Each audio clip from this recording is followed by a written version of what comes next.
ආයතන 339ක් සඳහා වූ ඡන්ද විමසීම අද උදෑසන 7 සිට 4 දක්වා කාලය තුල ක්‍රියාත්මක වුණා.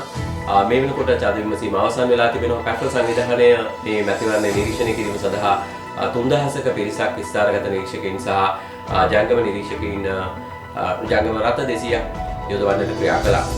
සමස්ත ඡන්ද මධ්‍යස්ථාන ප්‍රමාණයෙන් 160කට ආසන්න ප්‍රමාණයක් මේ හරහා අපිට අපේ නිරීක්ෂණයට භාජනය වුණා. අද දවස තුල මේ සියලු නිරීක්ෂණ හරහා අපිට පැමිණිලි 111ක් වාර්තා වෙලා තිබෙනවා. මේ අතර පහර දීම් දෙකක් ඒ වගේම පිහියෙන් ඇනීමක් පිළිබඳව දැරණිකල ප්‍රදේශයෙන් වාර්තා වෙනවා.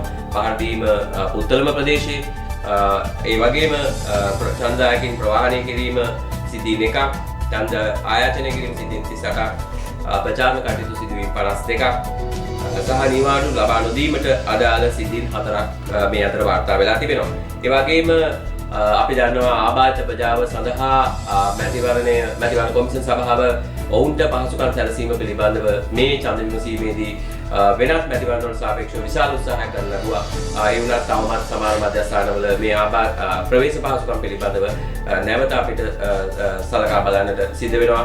අපි බලාපොරොත්තු වෙනවා මේ පිළිබඳව ඉදිරි කාලය තුල මැතිවරණ කොමිසමත් සමග ඒකාබද්ධව කටයුතු කරන්න. මේ සියලු තත්ත්වයන් මේ පැමිණිලි 111ක් අපිට වාර්තා වුණා. මේ සමස්ත පැමිණිලි වල ස්වභාවය සහ මුළු රටේම පැවති මැතිවරණයක ඒ වගේම අපේක්ෂකයින් 75ක් තරම් කරපු මැතිවරණයක අවසන් ප්‍රතිඵලය අපි බැලුවොත් අපිට මේ මැතිවරණය සාමකාමී ආකාරයට අවසන් වුණු බව තමයි කටක සංවිධානයේ අදහස වෙන්නේ. ප්‍රචණ්ඩකාරී සිදුවීම් කිහිපයක් මේ අවසන් මොහොතේ වාර්තා වුණත් සමස්ත මැතිවරණයේ සාමකාමී ආකාරයකට පවතුණු බව අපේ නිරීක්ෂණය වෙනවා.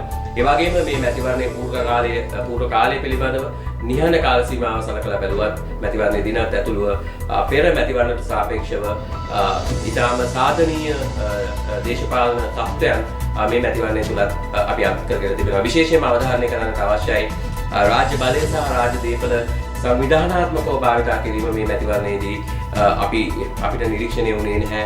සිද්ධීන් 20ක ප්‍රමාණයක් අපිට වාර්තා වුණා. මධ්‍යම රජයේ හැටියට ඒවා සංවිධානාත්මකව භාවිතා වීමක් දක්වන්නට තිබුණේ නැහැ. ඒ නිසා පහුගිය මැතිවරණ ගණනාවකදී අපි දැක්ක ප්‍රධානම සාධකය මේ මැතිවරණයේදී අවම මට්ටමක පවත්වා ගන්නට අපි හැකි වෙලා තිබෙනවා.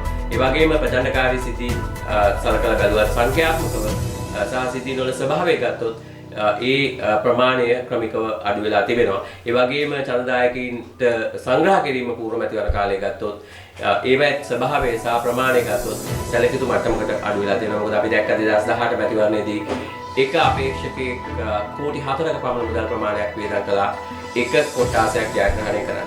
ඒතකොට එවැනි මට්ටමක තිබිච්ච දේශපාලන සංස්කෘතිය, මැතිවරණ සංස්කෘතිය මේ වෙනකොට යම් සාධනීය තත්ත්වයන් අත්පත් කරගෙන තිබෙනවා. ඒක ඉදිරියට පවත්වාගෙන යාම තමයි මේ රටේ පුරවැසියාගේ දේශපාලන පක්ෂවලත් වගකීම වෙන්නේ. ඒ වගේම මේ මැතිවරණයේ ඉතිහාසයේ වැඩිම අභියෝග ගණනාවක් මුහුණ දීපු මැතිවරණය. අපි දන්නවා මේ මැතිවරණය 2022 අවුරුද්දේ තියන්න නියමිතව තිබුණේ.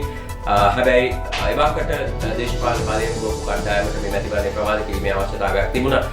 ඒ අනුව ප්‍රමාද වෙලා මැතිවරණේ නාම යෝජනා කැදෙව්වා. නමුත් මැතිවරණය පවත්වන්නට මැතිවරණ කොමිසමට මුදල් නිකුත් කිරීම සිදු වුණේ නැහැ.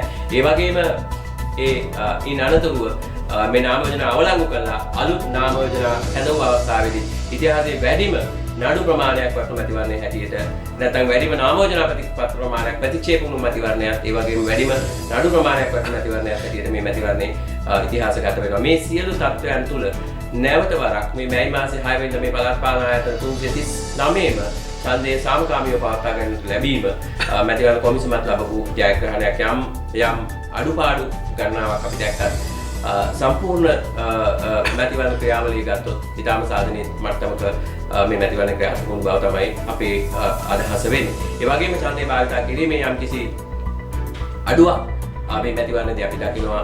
සාමාන්‍යයෙන් 50%-60-65 අතර ප්‍රමාණයක් තමයි පළාත් පාලන ආයතනවල ඡන්දය භාවිතා වෙන්නේ. ජනාධිපති වරණ සහ පාර්ලිමේන්තු මැතිවරණවලදී 75 සිට 70 සිට 85 දක්වා ඉහළ ප්‍රතිශතයක් වාර්තා කරනවා. නමුත් 2018 පළාත් පාලන මැතිවරණයත් එක්ක මේ මැතිවරණයේ ඡන්දය භාවිතා කිරීමේ ප්‍රතිශතය සැලකියුතු මට්ටමකට අඩු වෙච්ච බව අපිට නිරීක්ෂණය වෙනවා. 2018 සුවිශේෂී මැතිවරණයක් 79ක ඉහළ ප්‍රතිශතයක් පළාත් පාලන ඡන්දය විමසීමේදී ඡන්දය භාවිතා කළා. මේ වර ඒ 50% ඉක්මවන්නට සමත් වෙලා තියෙන බව අපේ නිරීක්ෂණය වෙනවා.